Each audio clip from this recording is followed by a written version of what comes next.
आनंद गर्जे याला अटक झाल्यानंतर आता वरळी पोलिसांची एक टीम जी आहे ती आनंद गर्जे याच्या भाड्यानं ज्या घरात राहत होता त्या घरी पोहोचलेली आहे। त्यांच्यासोबत डॉक्टर आणि फॉरेन्सिक टीम देखील आहे। वरळी पोलिसांचं पथक आणि यासोबतच डॉक्टर देखील आहेत। मध्यरात्री 1 वाजता आनंद गर्जे याला अटक करण्यात आली होती। ज्या ठिकाणी 1 महिन्यांपासून भाड्याने राहत होता आनंद गर्जे आणि त्याची पत्नी, त्या ठिकाणी आता मुंबई पोलिसांचं पथक, वरळी पोलीस आणि डॉक्टर जे आहे ते या ठिकाणी पोहोचलेले आहेत। संपूर्ण फॉरेन्सिक तपास जो आहे तो या ठिकाणी केला जाणार आहे।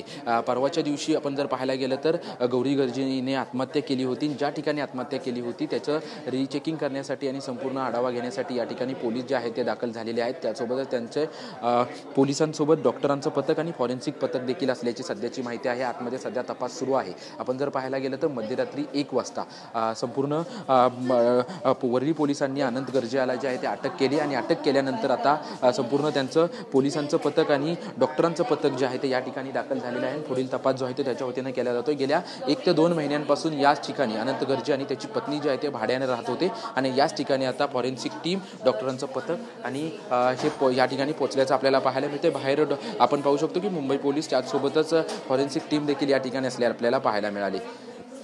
या ठिकाणी पाहतोय की सर्व फॉरेन्सिक टीम जी आहे ती टीम या ठिकाणी असलेली आपल्याला पाहायला मिळते। डॉक्टर त्यासोबतच पोलीस जे आहेत ते पोलीस देखील या ठिकाणी आहेत। कॅमेरामन खंडू कसबेसह निवृत्ती बाबर, TV9 मराठी, मुंबई।